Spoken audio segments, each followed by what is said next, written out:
of every child, especially the child within me. I experience the same happiness whether I am in the heart of a busy city or in the stillness of nature. And then there is the quiet joy of just being the richest joy of all. I rediscover my joy by taking slow, deep breaths, tapping into my wellspring of well-being that never runs out.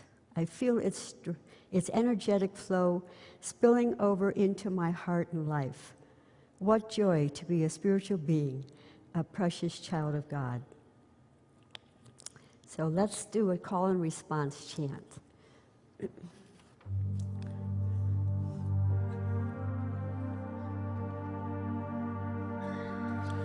Open my heart, let only love flow through me. Center my soul upon the path of peace. Make of my life a melody of love. God is in all of life. We are all one.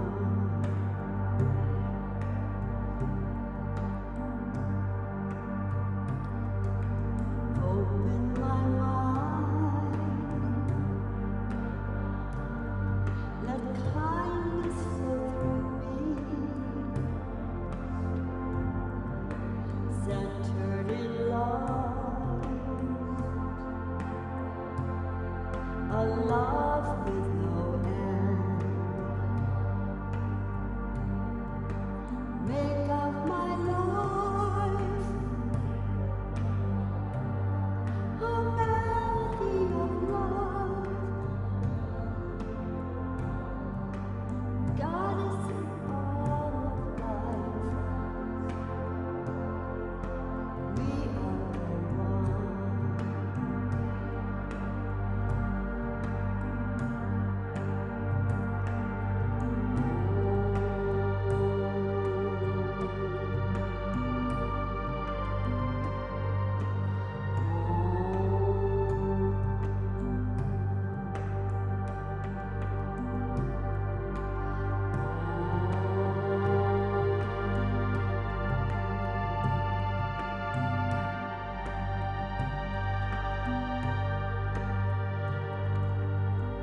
Open my eyes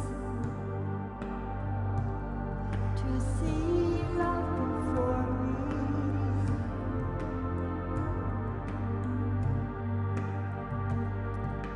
Radiant love shining through all.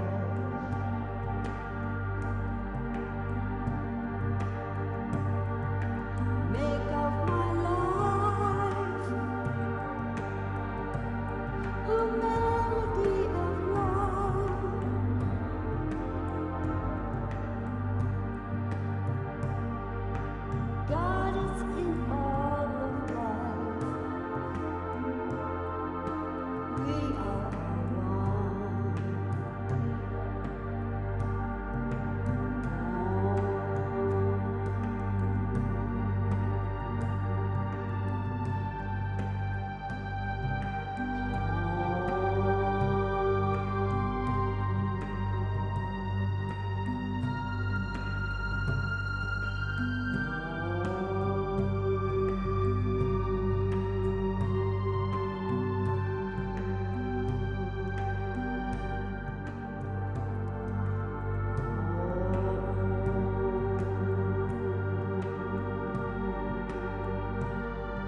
my soul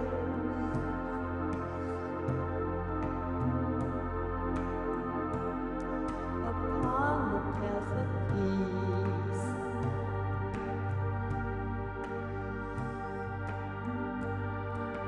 Make of my life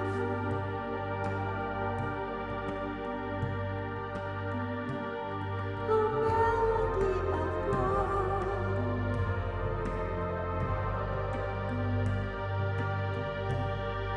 God is in all of life.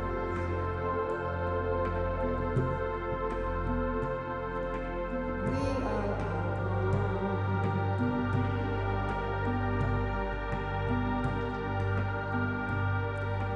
hope in my mind.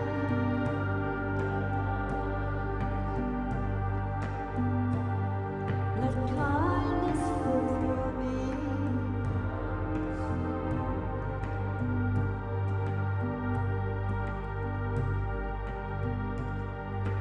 Centered in love,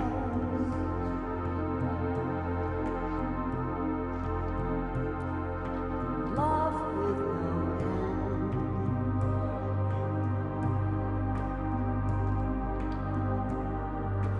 Make of my life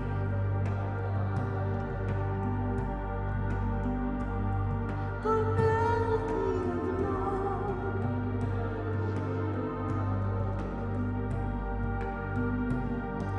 God is in all of life.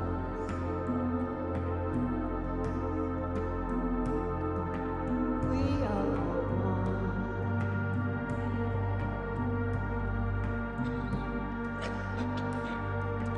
Open my eyes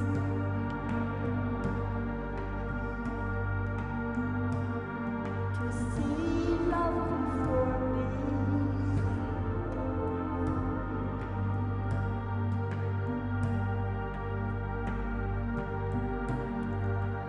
Radiant love,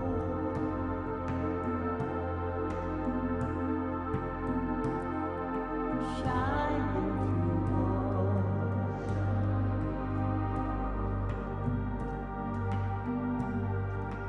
Make of my life a melody of love.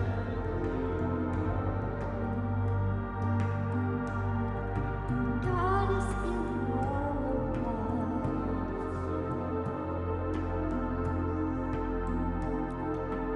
We are one.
Good morning, everyone.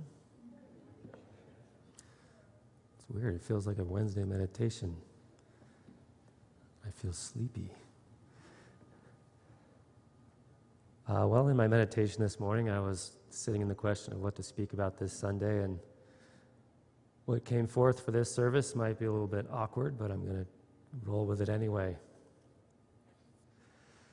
So as you may or may not know, I'm the president and CEO of Unity Worldwide Ministries. We have two organizations that serve our Unity movement, and the organization that I head up oversees the leadership in our ministries and the ministries themselves, and we support the growth of the ministries and the training and the certification of all the leaders and ministers and licensed Unity teachers around the world, of which we have about 650 ministries around the world. And after about a year into my position, getting the home office sort of situated and ready for a place for myself to be able to travel and start visiting ministries, my wife Erin and I have been doing that extensively for the last year and a half, really trying to visit as many ministries as we can to get a pulse of what's happening, what are their struggles, what are their triumphs, what's working for them, what's not working, so that we can find solutions to help them navigate doing ministry in this modern age, which seems to be rapidly changing day by day. And so for many Unity leaders, it's a very difficult time to do ministry. There was a time that you could put a sign out front of your building with your service times, and people showed up and filled your seats, and that's pretty much all you had to do. And that world has come and gone. So as we traveled, I was born and raised in Unity, so I had a perception of what Unity was. I had my own understanding of what Unity was, and somewhat of an assumption that we all shared that understanding, only to find out that that in some ways was a isolated Unity of Boulder perception of what Unity is. And as I studied on the ministerial path myself, I had my own perception expand, and then as we traveled, we've seen that around the United States, there's vastly different concepts and understanding of what unity is. And it makes sense because there was no formal ministry planting process that our founders, Charles and Merle Fillmore, had as this movement was beginning to expand in the early 1900s. They didn't in the beginning have an intention to have ministries. They just started happening. People in Chicago, let's say, would just start receiving some publications from Charles and Merle Fillmore, who would send them out around the world. A small group of people would get together, start studying those publications on a regular basis. Next thing you know, they were meeting on Sunday mornings. Next thing you know, they were reaching out to the Fillmores and saying, "Can you send us a minister?" The Fillmores would say, "We don't have ministers. We don't have churches per se." And so this process just started to evolve where they saw something happening that they themselves had not planned for. Ministries starting to sprout up around the world, and so they played catch up to start ordaining ministers and leaders to go out and facilitate these groups and centers that were growing as this process was really unfolding, because Spirit had a plan that was much bigger than either of them could have even known at the time was unfolding. So because these groups had such autonomy and were beginning on their own, there wasn't a formalized, doctrine that was handed to them and said, "All right, once you get going, this is what Unity believes, this is what Unity doesn't believe." And so they kind of would just come at it on their own based on the publications that were coming out. And so now we sit about 100 years later, and you can imagine sort of like a game of telephone, handing what your perception of unity is to the next generation, to the next generation, the next generation. There's a very wide spectrum of what we believe unity is, depending on where we are in the country or even the world. And we do have a lot of ministries in Africa and primarily Nigeria. And I speak to them on a regular basis or semi-regular basis, and they have a different understanding of unity as well. Not so different that we're not all still one family, but that it's gotten pretty wide. So as my wife Erin and I traveled around, we realized there needs to be an effort to try to set some guardrails around what unity is so we can all be speaking with at least one voice. And that having this broad perception of what unity is has had made it very difficult for people in the world to understand what unity is, because depending on where they are, they're hearing a somewhat different message. And so I and my staff really took it upon ourselves to start diving into what did our founders really intend for unity to be. And I read a lot of our archival information and the notes that they were writing down themselves, the struggles they were having at the very beginning for them, even them trying to figure out what is this thing, unity. When you really look at the beginning of anything starting, there's a spark of inspiration, but then you have to figure out what is that spark calling you towards? Where is it taking you? Where is it going to go next?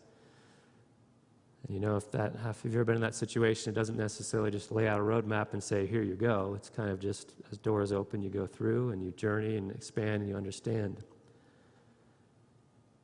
And so from very early on, they were studying most of the world's major religions as they were having the spark of inspiration. Both of them have had a experience of Christianity, though, growing up. And so they were somewhat looking at the world's religions from this lens of the Christian experience they had had as children or as the predominant religion that was in the United States at that time. So they did a lot of studying, they did a lot of researching, a lot of soul searching, and they found so much commonality between the various religions of the world that they realized that at the spirit of it, there was really only one message being shared. And when they came to that realization, they're very excited about that fact, that we don't have to look at each other as separate, different religions, different faiths that have walls and barriers between them, that really at the root of all we teach, there is this fundamental core teaching that we share. So with that new perspective, they returned to the Bible, which Myrtle really more than Charles had grown up with the Bible, studying the Bible.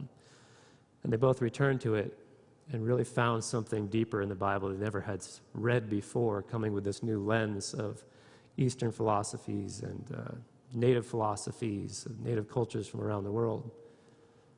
They found that the Bible really all along had been saying these incredibly deep, powerful, transformative messages if you're willing to read beyond the literal interpretation that had been grown accustomed to through the decades as it was formalized into the modern-day church. So they really stood strong and said that they are Christian because the message they found in the Bible was a message that they resonated with once they were able to read it for its truth. And they're really excited to be able to call themselves Christian once again with this new understanding of what Christianity was. And as soon as they began to do that, they knew they were at odds with the other people using the term Christian and church at that time, because their understanding of Christianity, the Bible, and church really was not the same understanding other people were using around them in the evangelical and fundamental Christian movements. So they really did consider themselves Christian. They wrote a lot about the Bible, almost extensively about the Bible.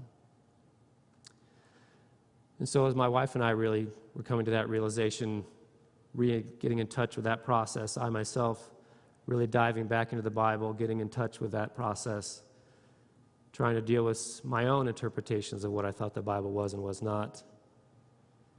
We started sort of floating this idea as we were traveling with the ministries, talking to them once again about our roots in Christianity and where had they gone. A lot of places we had visited, they weren't talking about the Bible anymore. They weren't doing Bible metaphysical interpretation. They weren't teaching prayer the way that had been done, in the way that Jesus was guiding us.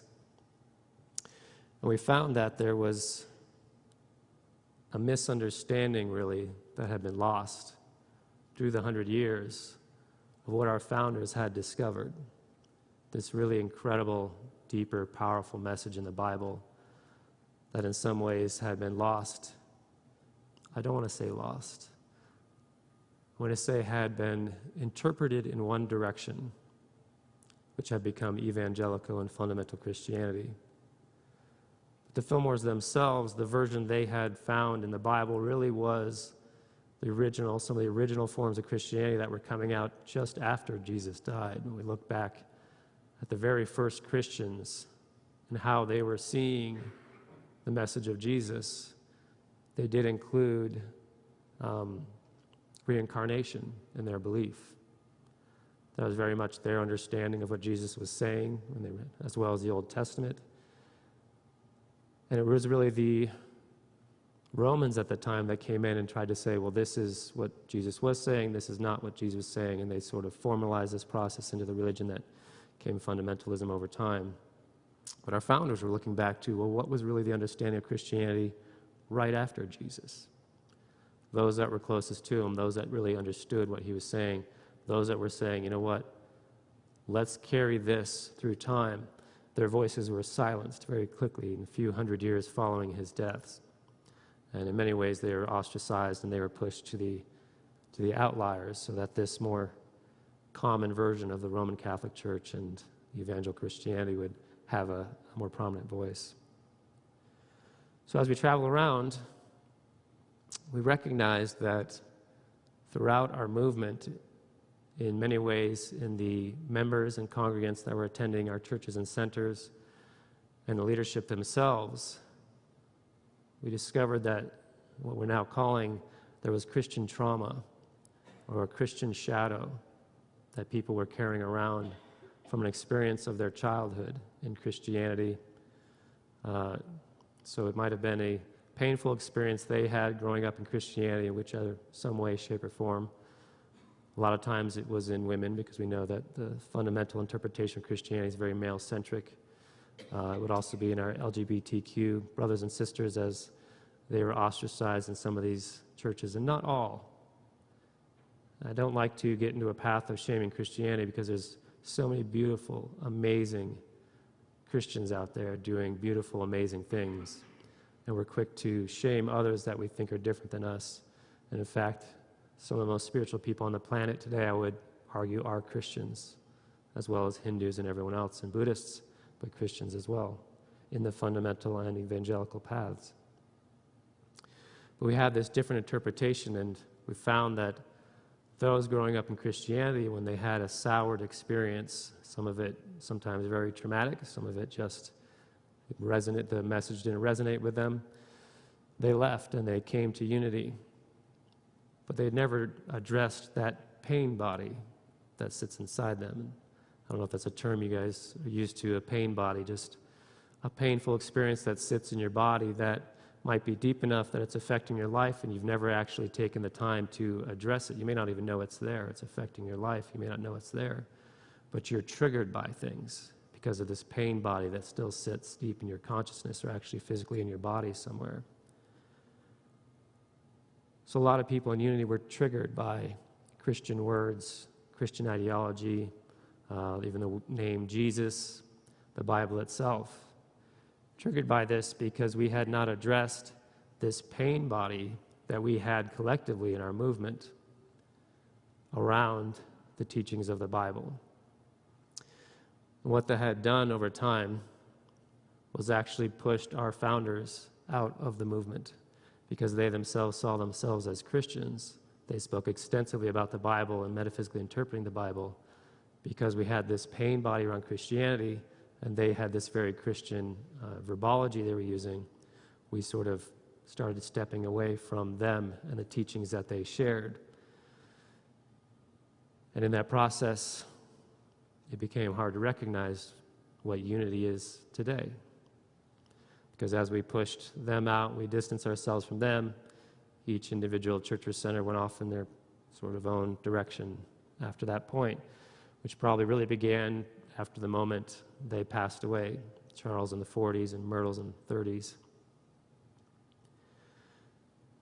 So we did a lot of soul searching a lot of work ourselves at my home office, me individually, my wife as well, and started talking to ministers as we were traveling, talking about this concept that have we dealt with our own pain body?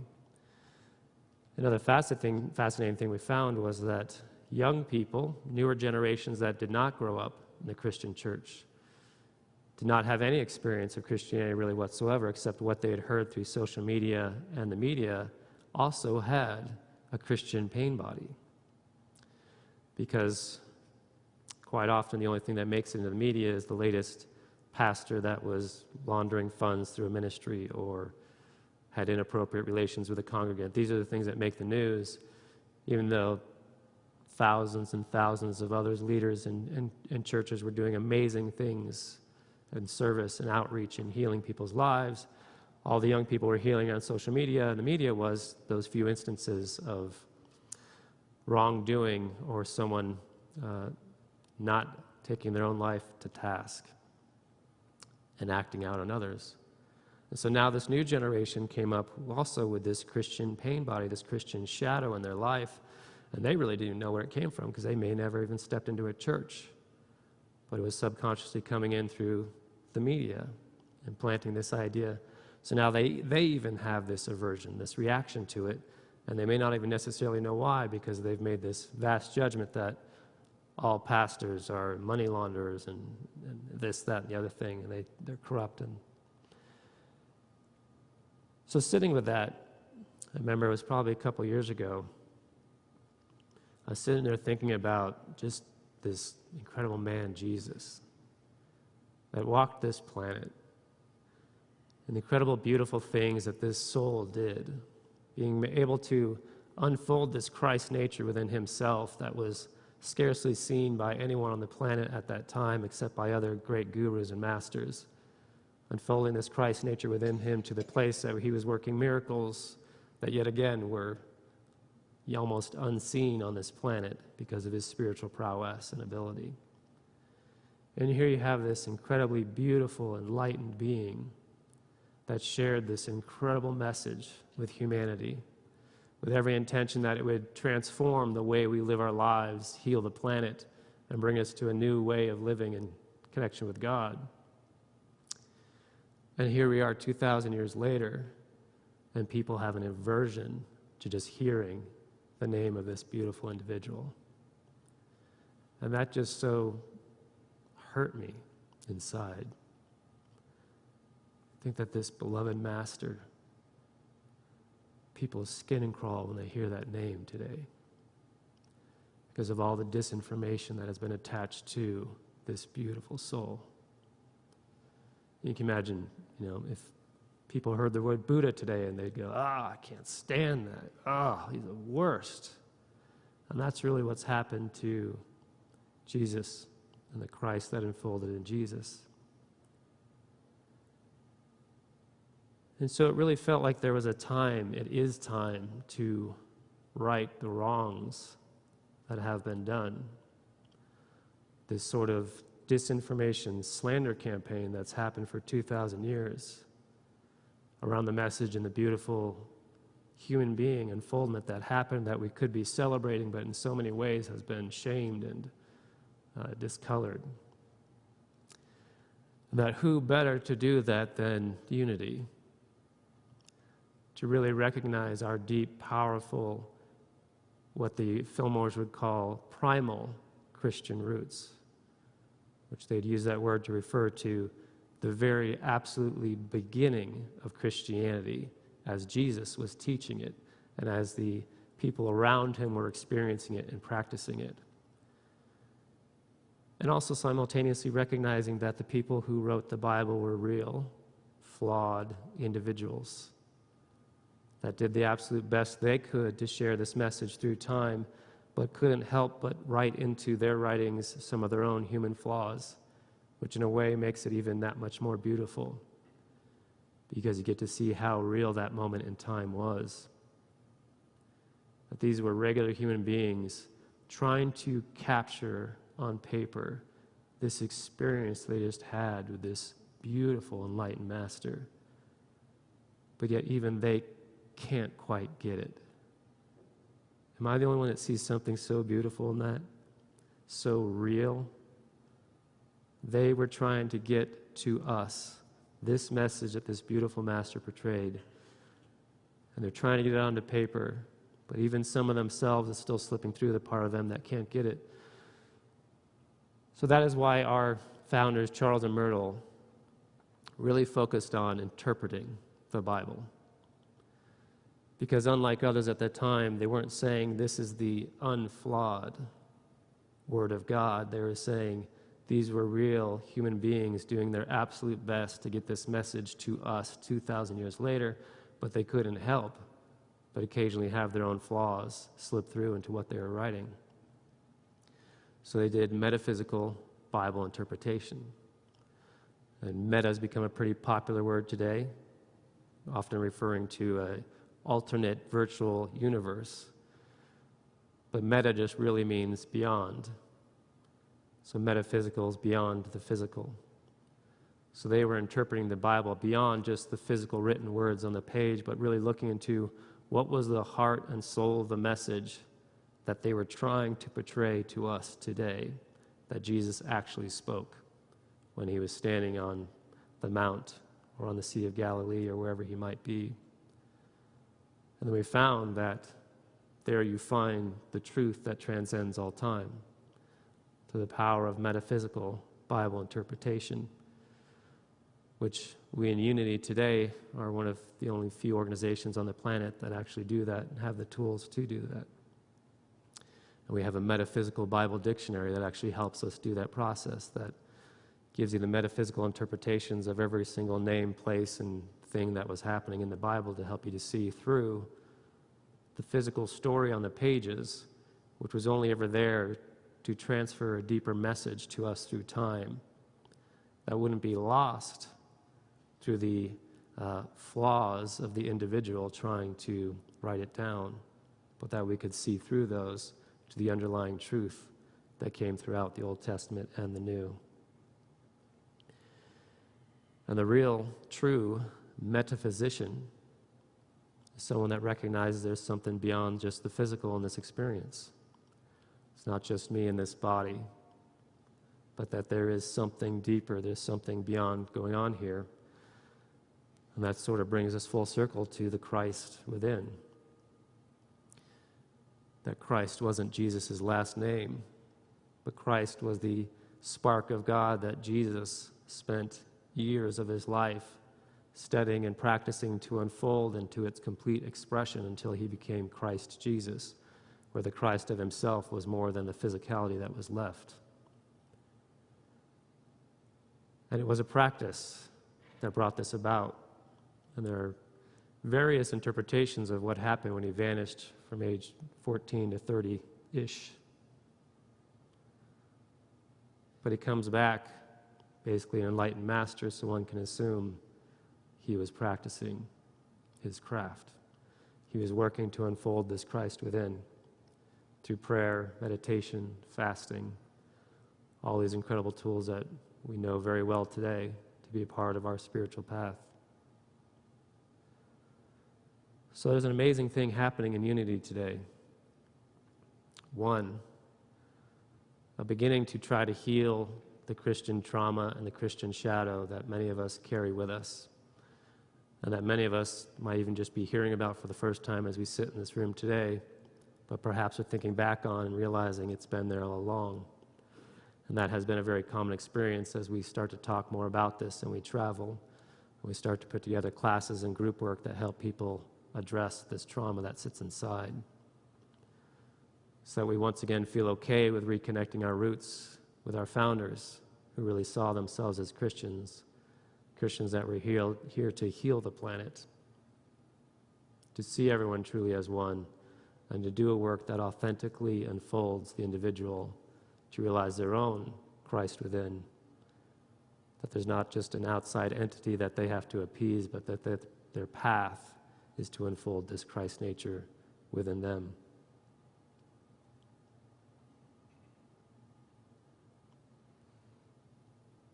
So that's just a little peek behind the curtain of what's happening in Unity Worldwide Ministries. And I can tell you, not everyone's excited about that, as you can imagine. And everyone still has, as we celebrate in Unity, the right to choose their own path, their own interpretation, and their own way they're going to connect with the divine. And for me, I've just gotten very excited about our founders.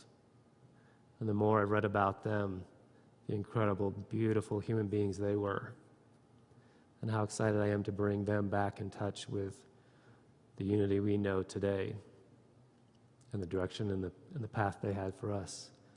And that the things that they were saying in the late 1800s and early 1900s are still far beyond what we could even conceive bringing to light today with our modern technology and our fancy medications.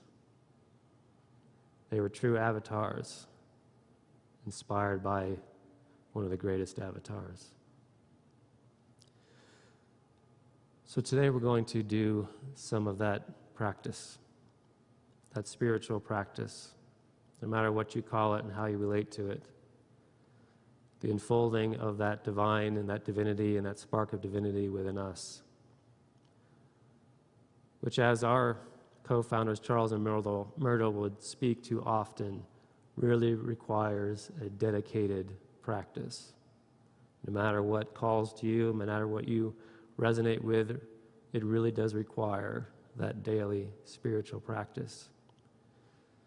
Because we're working against a world that, as of today, even more than when they were around, thinks a daily spiritual practice is ridiculous. The greater unenlightened world. But as those of us in this room know, there's actually a spiritual revolution taking place where more and more people are becoming in touch with this. And so it's a great time to be alive, to help try to right the balance that's been off for a long, long time. Let's do some meditation. Our founders did teach meditation.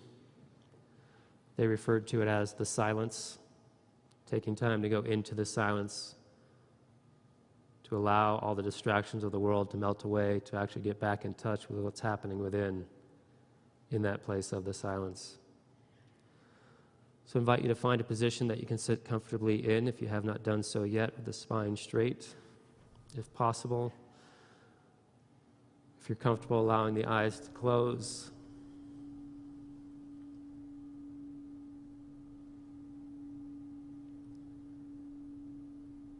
Taking a moment to consciously allow the energy to drain away from the head, down towards the heart. Away from the thinking, the analyzing, and the processing. Down towards the feeling and the experiencing.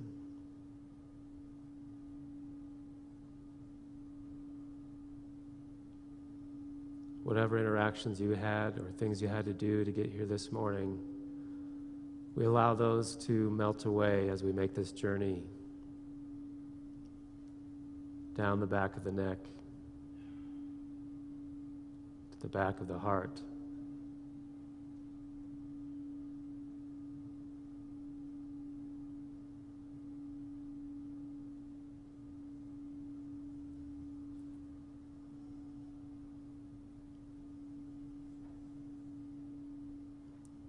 We recognize that there's an opportunity today, like any other day, to connect deeper than we normally do as we go about our business, about our play.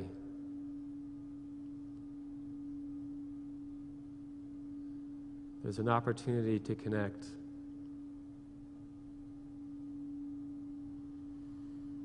But the purpose of this morning's meditation is not to connect for this 1 hour, but to use this time to remind us how connected we could be for the rest of this day and this week.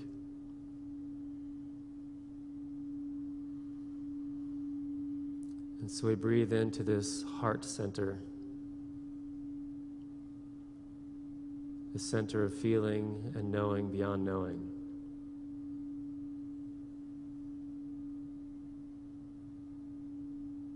Allowing any thoughts of the mind that may come, not resisting them, not analyzing them,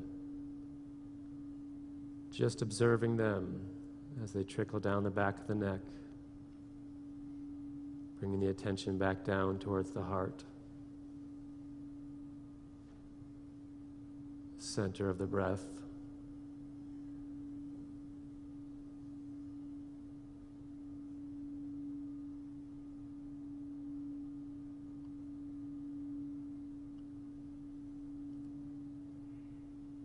Everything I am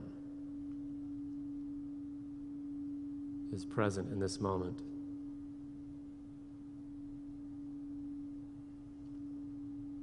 Everything that matters most in my life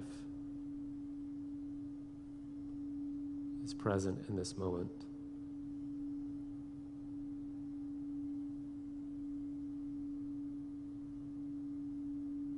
Everything that deserves my attention first and foremost is what's happening here and now.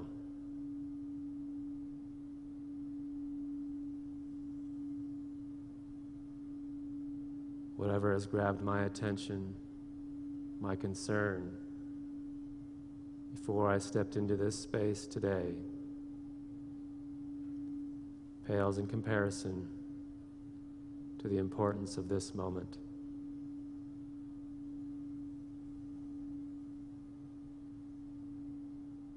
With each breath, I become more focused.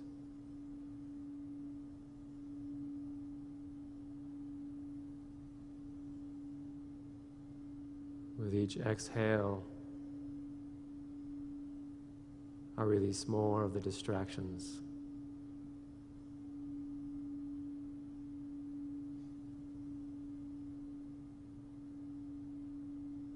With each beat of my heart, I find myself slowing down, becoming more still.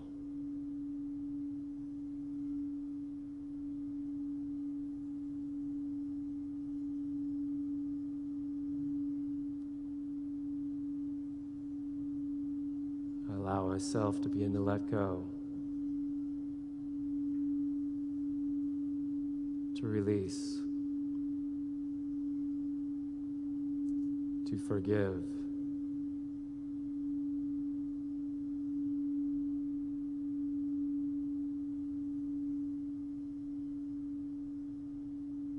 the only thing that matters right now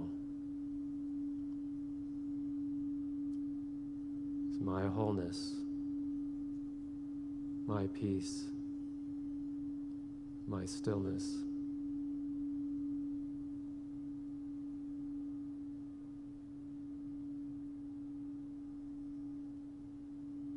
I allow myself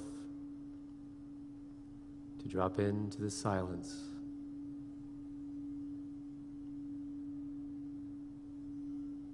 the stillness that surpasses anything I've experienced thus far.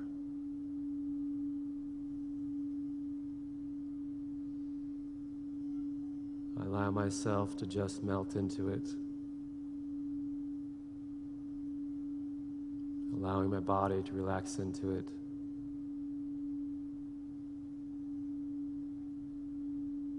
until there's nothing but the quiet and peace of being still.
breath can be a reminder at any time during the day of this opportunity for stillness and silence and reconnection. When we find ourselves with more agitated or rapid breathing, we allow that to be a reminder. Slow down, to drop from the head to the heart, and to reconnect. No matter the injustice we see in the world or how right we might think we are, it is far more important to bring peace than agitation.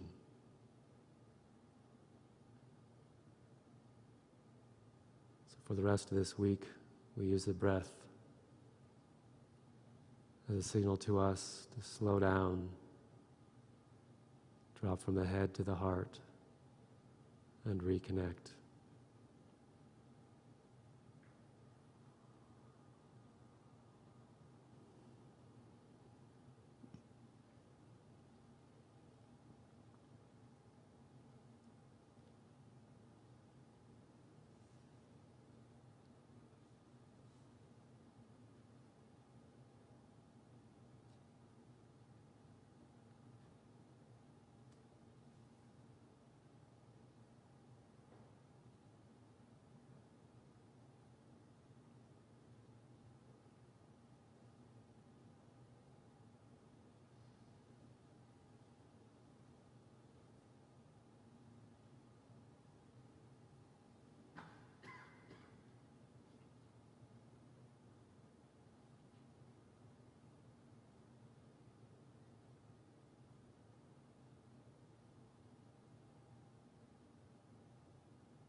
I'm being told to take an offering for unity now.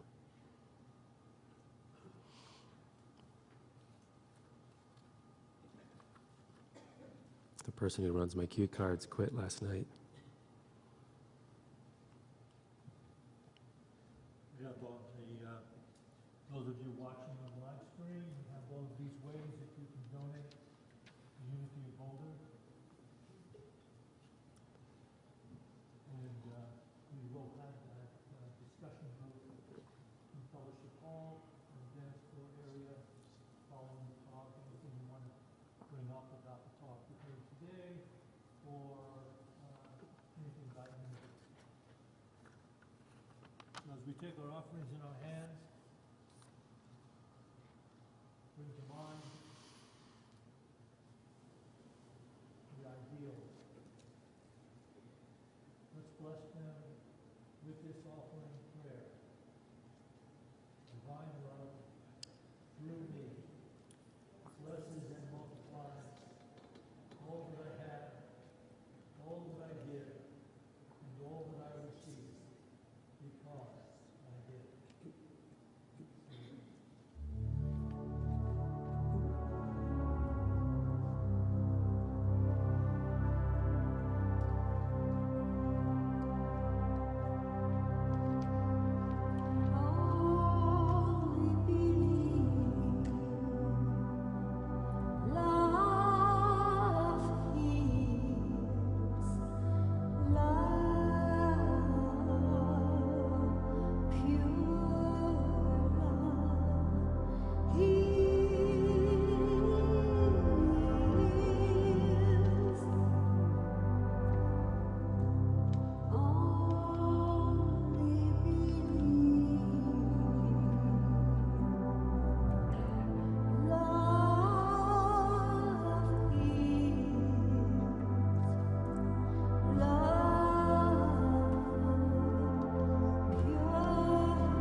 Service, our regular service at 11 o'clock.